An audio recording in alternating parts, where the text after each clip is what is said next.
Hello বন্ধুরা, চিংড়ি মাছ দিয়ে, এটা চিংড়ি মাছ, বড় বড় চিংড়ি মাছ দিয়ে গোটা গোটা পটল, এই পটল দিয়ে ইসে বানাবো মালাইকারির মতো হলো, মানে চিংড়ি মাছ পটল দিয়ে মালাইকারি।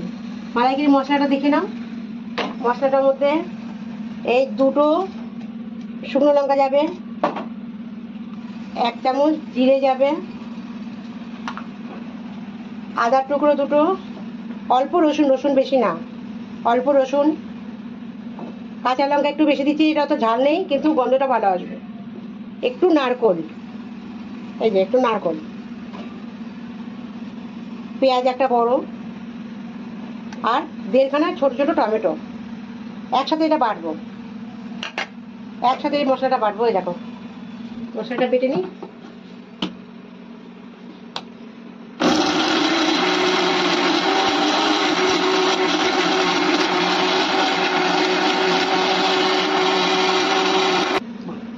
এই যে মশলাটা বেটে নিয়েছি সব কিছু দিয়ে একসাথে।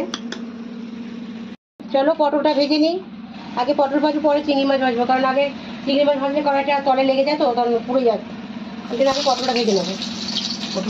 পটলটা আমি দুদিকে ভালো করে চিড়ে নিয়েছি, একটু করে চোখা ফেলে, বেশি ক্লিন করে নিই, এরকমই ভালো লাগে পটল। এটা একটু লাল করে ভেজে নিই।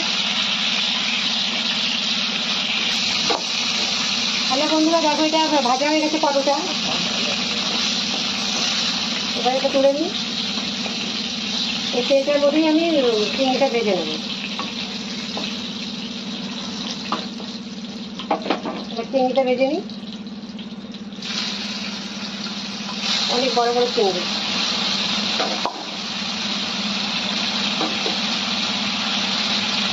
এটা একটু লাল করে ভেজে নেব।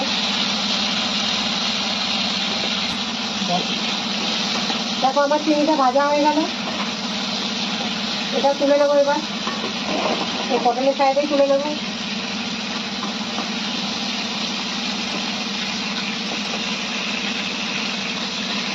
আমি চিংড়ি পুরো চোখলা খুলে ফেলি একদম, আর পিঠটা কেটে দিই, পিঠটা কেটে ওই নোংরাটা থাকে না পিঠে, ওটা বার করে দিই, তাহলে বাবা আমি খেতেই পারবো না।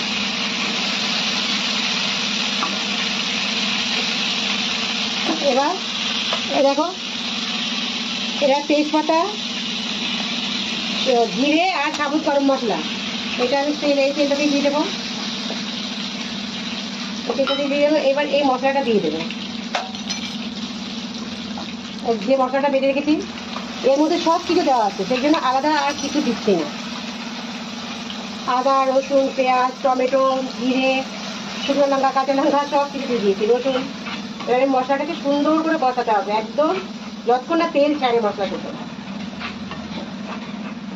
তখন মশলাটা ভাজা হয়ে যাচ্ছে, ওর মধ্যে আমি একটু লাল মির্চি পাউডার দেবো, যেটা কালারটা একটু ভালো আসে, অল্প যা।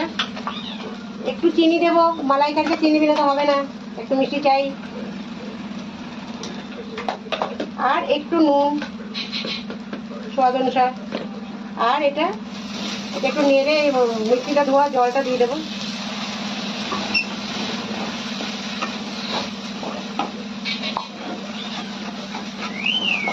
মশলাটা হয়ে গেছে, এবার এটা দিয়ে দেবো, পটল চিনি দুটো একসাথেই দিয়ে দেবো। দেখেছো দেখতে কি লাগছে?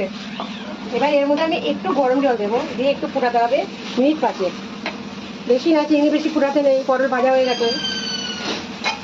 এবার আমি একটু গরম জল দিয়ে দিই, বাস।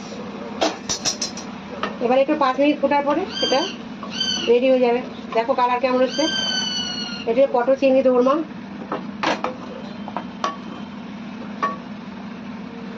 হ্যালো বন্ধুরা, আমার তরকারি হয়ে গেল। দেখো চিংড়ি মাছ আর পটলের দোরমা হয়ে গেছে। এই দুটো লঙ্কা দিয়ে দিলাম, আর একটু গরম মশলা দিয়ে দেবো, সাবুত দিয়েছি কিন্তু আর একটু দিয়ে দিলাম। ওর মধ্যে একটুখানি ঘি যাবে,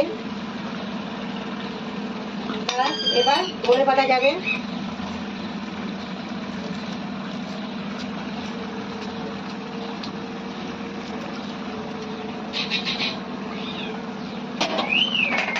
বাস হয়ে গেল আমার তরকারি, চিংড়ি মাছ পটলের দোরমা। দেখো কত সুন্দর।